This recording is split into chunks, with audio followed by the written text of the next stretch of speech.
Hi there, and welcome to part 4 of my SDA demo with Zero Touch. My name is Roddy Hassan from Cisco Systems, and we're going to keep going here where we left off. So the last thing we did was provision the devices that we had discovered and onboarded with LAN automation. So we can see here Edge 1, Fabric in a Box, San Francisco Control Plane. Are all provisioned. They've got the domain name here that I had in my network settings. We've got our IP addresses that were automatically assigned by LAN automation. And we can also see when I changed the sites for those devices, we can see that they're updated here. And of course, the device roles that we set earlier were set and are still set. So next thing we're going to do is we're actually going to get things ready for our wireless environment as well. So part of this demo is not only setting up SDA with Zero Touch, but we also used plug and play to onboard a Catalyst 9800 WLC so that we could bring in fabric-enabled wireless into our SDA fabric. So first thing we do when we're talking about wireless automation, and again, this is not necessarily specific to fabric, although the SSIDs we're going to set are going to be fabric enabled. So I'll show you what that means here. So similar to how we did a network profile to onboard our switch and to attach our templates, we also set up wireless profiles to tie our SSIDs to sites so that they can be provisioned to WLCs in those sites.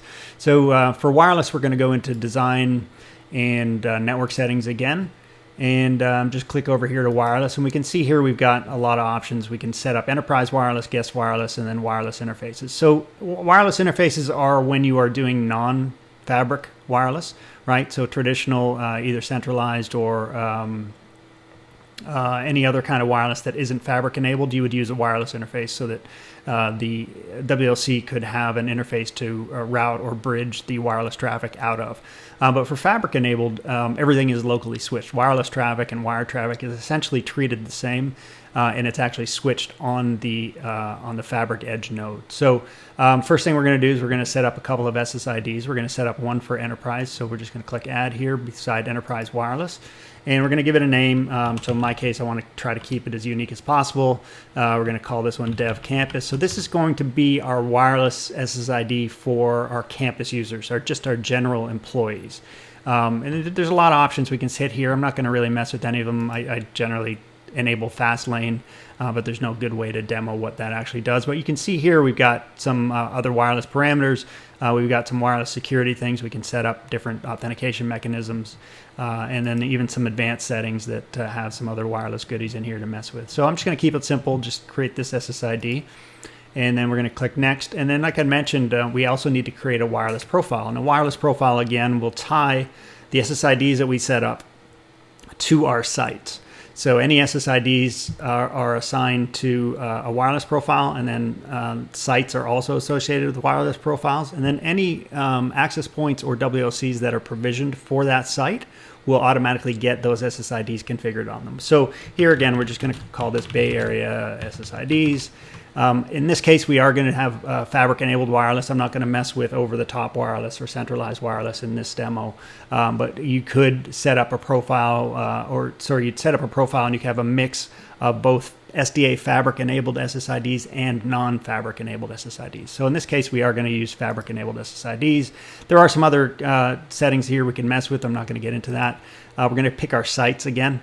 So similar to how we've been doing throughout the demo, we're just going to use the Bay Area site, which covers San Francisco and San Jose. So basically what I'm saying here is once I click finish, any WLCs, any access points that are provisioned to any sites in the Bay Area are automatically going to get that SSID.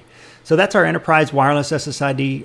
That's going to be our SSID for our general users. But we're also going to set up an SSID for our guest users. So the flow is a little different, and I'll take you through it now. So we're going to click add beside guest wireless.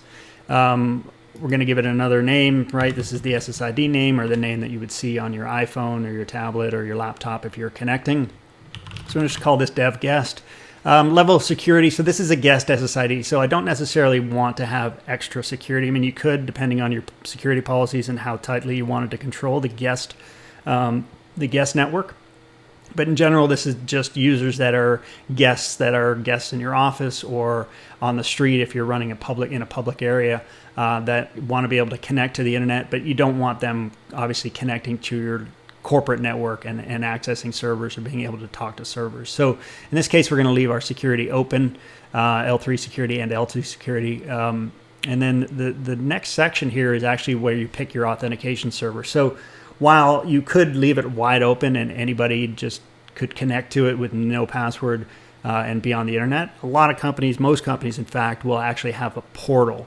And there are different types of portals you can do, and Cisco DNA Center will actually automate the portal creation in ICE to allow the users to get onto the internet. So we've got some options here. We can pull down. We got ICE authentication. We've got other portals. What kind of portal are we creating? I'm just going to create a very simple hotspot. So the difference here, right, with self-registered, if the user connected, and you've seen this at hotels or a lot of other places, the user can connect. They'll get a portal as soon as they try to go to the website, and they'll have to register, or they'll either log in a username and password that they were given at the desk, or they'll have to register a username and password, confirm it via an email, and then be able to log in. But in my case, I just want a hotspot. So the user's still going to get a splash page, but they're just going to click OK, and they're going to be on the internet. And then, of course, here, where do we want to direct them once they actually log in? And we still have our wireless settings here from that we had earlier. So we're going to click Next. And same as the other SSID, we're going to select a profile. So we created our Bay Area SSIDs profile, and we're going to use that. It's already assigned to sites. Once I check it here, once I check it here, we do have some other options. Again, we're going to make this fabric enabled. So the guest network will be on our SDA fabric. Everything will be locally switched. If I didn't, I would have to select an interface and use either Flex Connect or over the top or centralized wireless through a CapWAP tunnel. So kind of out of scope for this demo. So in this case, we're going to go with a fabric-enabled SSID. We've already got our site selected. We could do some extra configurations here if we wanted to, but I'm just going to, again, keep it simple. And click Save. So the big difference here between the guest SSID and an enterprise SSID is once I click Next, it's actually going to prompt me to create a portal. And this portal actually, again, it's the traditional types of portals you've seen if you've ever connected to any kind of guest network. But we're going to create this portal in Cisco DNA Center, but the portal itself will actually be created in ICE, since ICE is still the policy engine and our authentication engine behind SDA. The portal itself does need to live in ICE. But again, we create this in DNA Center. We can design it in DNA Center. Again, I'm just going to pick a simple portal. We actually have a template here. We can have an AUP page. We give it a name. So I'm just going to call it SDA Portal, SDA Portal Guest. We could add graphics here. We can add text. We can add anything we want here. Again, it's a traditional portal. You can customize it with your company's logo, but this is just a stock one. And then we're going to go ahead and click Save. So this takes a few seconds, but what it's actually doing is it's communicating with ICE in the back end, and it's creating this portal in ICE. It's also creating the authentication and authorization rules for our guest network in ICE. So this is the one exception. Traditionally with SDA, you need to create your authentication authorization rules manually in ICE. But with the guest network, guest wireless network specifically, Cisco DNA Center will actually create those rules and authorization policies for you. So I'll go ahead and I'll show you that later on when we do our testing. So we just click Finish, and that's it. The portals and the SSIDs are created. If we scroll up, we can see we've got a dev guest and a dev campus. And the next thing we're going to do is move on to provision our WLC. So to provision the WLC, we go into the hamburger menu again. We go over to provision and inventory, which lists all of the devices that we've got. We've already seen this. So I'm going to go ahead and just check the Cisco 9800 WLC and go to Actions and Provision device. So we've already selected a site for this device when we onboarded it. It's in San Jose, Building 13, Floor 2. We're going to click Next. And then for access points, you also need to select where your access point, for your WLCs, you also need to select where your access points are, because again, DNA Center needs to know which access points in your network are also going to be tied to your WLC. because you might have a WLC on one floor and access points on 5 or 6 other floors, or different buildings even in some cases, depending on your design, or depending on your layout. So for here, we're just going to go into managing primary location, and by default it does pick where the WLC is located, but I'm actually going to pick San Jose. So we want this WLC to manage any access points in San Jose at either floor 1 or floor 2 in building 13. Go ahead and save that. Again, we've got some other options here we could play with. If we wanted to tinker, we could go into a guest anchor, which is a little more advanced. But for now, this basic setup is going to work for us. We're going to click next. Again, there are model configs. Model configs are very similar to templates, except they're not CLI based, they're model based. So if you remember when we actually did plug and play for the Catalyst 9800, we didn't put in a CLI template, we actually put in parameters in a model config. That's what that is. So if we wanted model configs for our WLCs, we could create those here, or we'd associate them here. And those would be selected in the wireless profile as well, as you saw.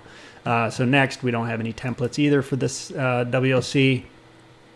Here we're just getting a warning message about fast lane, but again, we've got the same parameters that we pushed to our switches when we provision them will also be pushed to our WLC along with our wireless configuration, right? So we can see here, if we scroll down, we can see all the same parameters that we had before, as well as the SSIDs that we just created. So we've got our SSID for guest, and our SSID for campus should be down here somewhere. There it is. And we can see the parameters that we set for each of those SSIDs. So then we're just going to go ahead and deploy it. We're going to deploy it now. We don't want to schedule this. We don't want a preview of it. We know what it's going to do. And DNA Center is now configuring all of the SSIDs and parameters and security and authentication parameters on the Cisco 9800 WLC.